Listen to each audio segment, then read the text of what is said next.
लिए खबरों की शुरुआत सबसे महत्वपूर्ण खबर के साथ राजधानी जयपुर से बड़ी खबर आ रही है। कल 10वीं बोर्ड का रिजल्ट जारी किया जाएगा। यह सबसे बड़ी खबर, सबसे पहले सबसे तेज न्यूज 18 राजस्थान पर इस वक्त की सबसे बड़ी खबर। राजस्थान माध्यमिक शिक्षा बोर्ड ने अपनी तैयारियां इसे लेकर पूरी कर ली है। 10वीं के करीब 11 लाख स्टूडेंट्स का रिजल्ट जारी किया जाएगा कल। बड़ी खबर इस वक्त की, और खुद शिक्षा मंत्री मदन दिलावर परिणाम घोषित करेंगे। कल 4:30 बजे कोटा से शिक्षा मंत्री मदन दिलावर वीडियो कॉन्फ्रेंस से जुड़ेंगे और साथ ही साथ 10वीं के बोर्ड अभ्यर्थियों का परीक्षा परिणाम जारी किया जाएगा। माध्यमिक शिक्षा बोर्ड राजस्थान की तरफ से अपनी पूरी तैयारियां कर ली गई हैं। 10वीं के करीब 11 लाख स्टूडेंट को बोर्ड रिजल्ट का इंतजार है। 6 मार्च से 4 अप्रैल के बीच में 10वीं बोर्ड की परीक्षा का आयोजन किया गया था। ज्यादा जानकारी के साथ सहयोगी हितेंद्र शर्मा हमारे साथ जुड़ चुके हैं। हितेंद्र, अब लगता है कि 10वीं के जो छात्र छात्राएं हैं उनका इंतजार कल खत्म होने वाला है। जी बिल्कुल, कल जो है राजस्थान जो बोर्ड है माध्यमिक शिक्षा बोर्ड, उसने घोषणा की है कि कल जो है इसका रिजल्ट जारी किया जाएगा। और जो शिक्षा मंत्री हैं मदन दिलावर, वो कोटा से वीसी के जरिए जो माध्यमिक शिक्षा बोर्ड अजमेर है उसके कार्यालय से जुड़ेंगे और वहां से कोटा कलेक्ट्रेट से वो जो है वीसी के जरिए रिजल्ट को जारी करेंगे। ये तकरीबन 4:30 बजे ये रिजल्ट जारी हो जाएगा। और ये जो है कल इसका फाइनली इसका जो है 10वीं बोर्ड का रिजल्ट, जिसका सबसे ज्यादा इंतजार जो है छात्रों को रहता है, जिस रिजल्ट का, वो 10वीं का रिजल्ट ही है। तो उसका रिजल्ट जो है अब कल आ जाएगा। इससे पहले 12वीं का रिजल्ट भी आ चुका है। 12वीं के तीनों संकायों का रिजल्ट आ चुका है। बिल्कुल हितेंद्र, चलिए बहुत शुक्रिया तमाम जानकारी के लिए।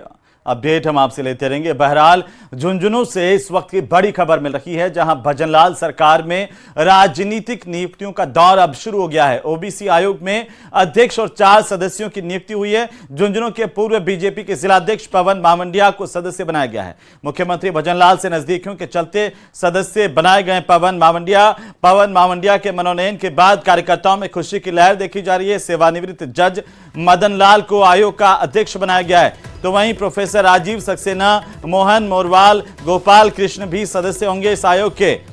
सामाजिक न्याय और अधिकारिता विभाग की तरफ से इसे लेकर आदेश जारी कर दिए गए हैं। यह बड़ी खबर इस वक्त की।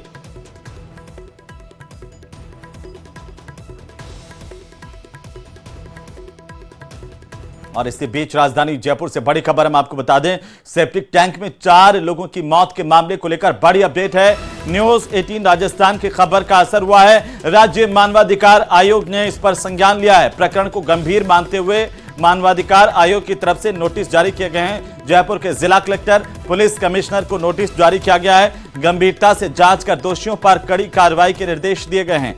मृतक के आश्रितों को मुआवजा राशि सुनिश्चित करने के भी निर्देश राज्य मानवाधिकार आयोग की तरफ से दिए गए हैं। यह बड़ी खबर इस वक्त की।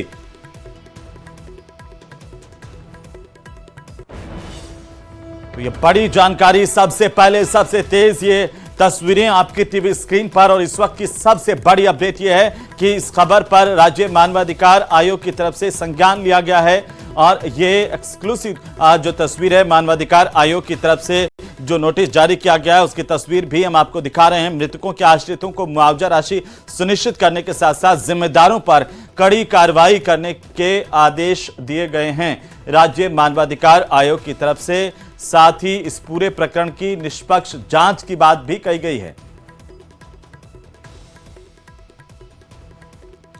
तो राजधानी जयपुर से इस वक्त की सबसे बड़ी खबर है। न्यूज 18 राजस्थान ने प्रमुखता से इस पर चर्चा की थी और इसके बाद राज्य मानवाधिकार आयोग की तरफ से संज्ञान लिया गया है। यह बड़ी जानकारी हम आपको बता रहे हैं। तो वहीं पूर्व मुख्यमंत्री अशोक गहलोत ने जयपुर के सेप्टिक टैंक मौत मामले को लेकर सरकार पर निशाना साधा। अशोक गहलोत ने अपने एक्स हैंडल पर पोस्ट करते हुए लिखा है कि पिछले 10 दिनों में डीग, बीकानेर और अब जयपुर में सेप्टिक टैंक और गटर की सफाई करते हुए 11 लोगों की मौत हो चुकी है। ऐसा लगता है कि राज्य सरकार का सफाई कर्मचारियों की तरफ ध्यान नहीं है। बजट में राज्य सरकार मशीनें खरीदने की घोषणा कर चुकी है, पर अभी तक वो घोषणा कागजों में है। आखिर सरकार की नींद कब टूटेगी, ये पूछा है पूर्व मुख्यमंत्री अशोक गहलोत ने। उन्होंने अपने एक्स हैंडल से ये पोस्ट साझा की है और सवाल खड़े किए हैं।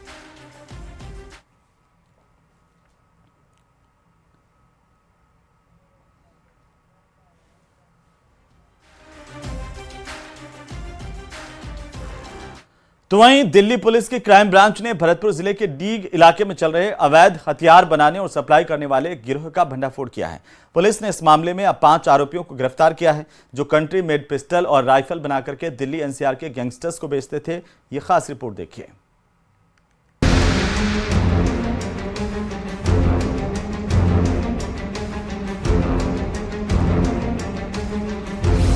अवैध हथियार फैक्ट्री का भांडाफोड़, दिल्ली की क्राइम ब्रांच पुलिस का खुलासा।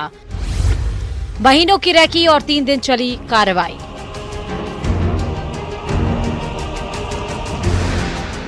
दिल्ली पुलिस की क्राइम ब्रांच ने राजधानी और एनसीआर क्षेत्र में हथियार सप्लाई करने वाले एक बड़ी गिरोह का पर्दाफाश किया है। 3 दिन तक लगातार चली कार्रवाई में एंटी गैंग स्क्वाड ने डीग जिले में अवैध हथियारों की फैक्ट्री चलाने वाले 5 आरोपियों को गिरफ्तार किया है, जिनमें से 2 हथियार बनाने वाले और 3 पिस्टल सप्लायर शामिल हैं। पुलिस को मौके से भारी हथियार मिले हैं, जिसमें 10 पिस्टल, 12 बोर की एक लंबी राइफल, 17 कारतूस, एक मोटरसाइकिल, हथियार बनाने के औजार और स्प्रिंग कॉइल पाए गए हैं। एक इलाके में, एक जंगल इलाके में, एक पहाड़ के ऊपर में, एक गुफा के अंदर में इस अवैध तौर पर हथियारों का एक कहा जा सकता है एक फैक्ट्री चला रहे थे।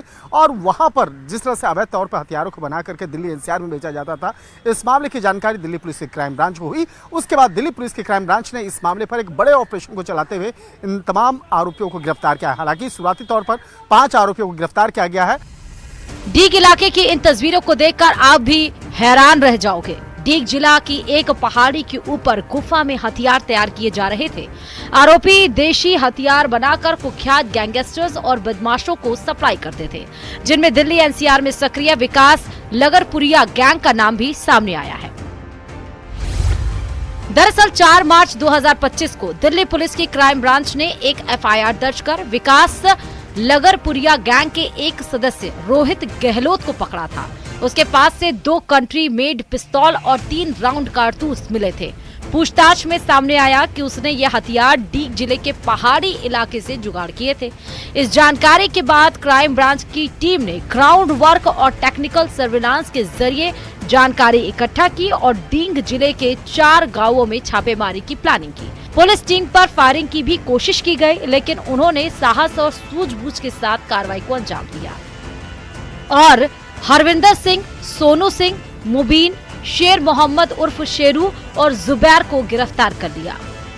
दिल्ली क्राइम ब्रांच की टीम ने डीग जिले के पहाड़ी थाना इलाके में दबिश दी और दबिश के दौरान जो हथियारों की फैक्ट्री है उसका भांडाफोड़ किया और करीब 3 लोगों को हिरासत में लेकर के दिल्ली क्राइम ब्रांच की टीम अपने साथ ले गई।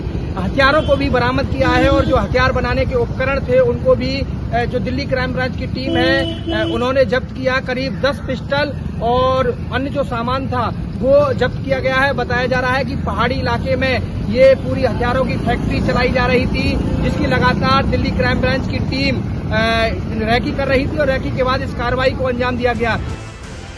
क्राइम ब्रांच की टीम ने हथियार के जखीरे के साथ 5 आरोपियों को गिरफ्तार कर लिया है और हो सकता है कि आने वाले दिनों में इस गिरोह के कई और सदस्य भी गिरफ्तार किए जाएं। राजस्थान में और वो कौन कौन से लोग हैं जो इस पूरे रैकेट को में शामिल हैं, तो एक तरह से कहा जा सकता है कि दिल्ली पुलिस की क्राइम ब्रांच के द्वारा इस मामले में 5 गिरफ्तार आरोपियों से विस्तार से पूछताछ की जा रही है और जल्द ही इस मामले में कुछ बड़े खुलासे भी क्राइम ब्रांच के द्वारा किया जा सकता है। वीडियो जर्नलिस्ट निजाम के साथ शंकरान।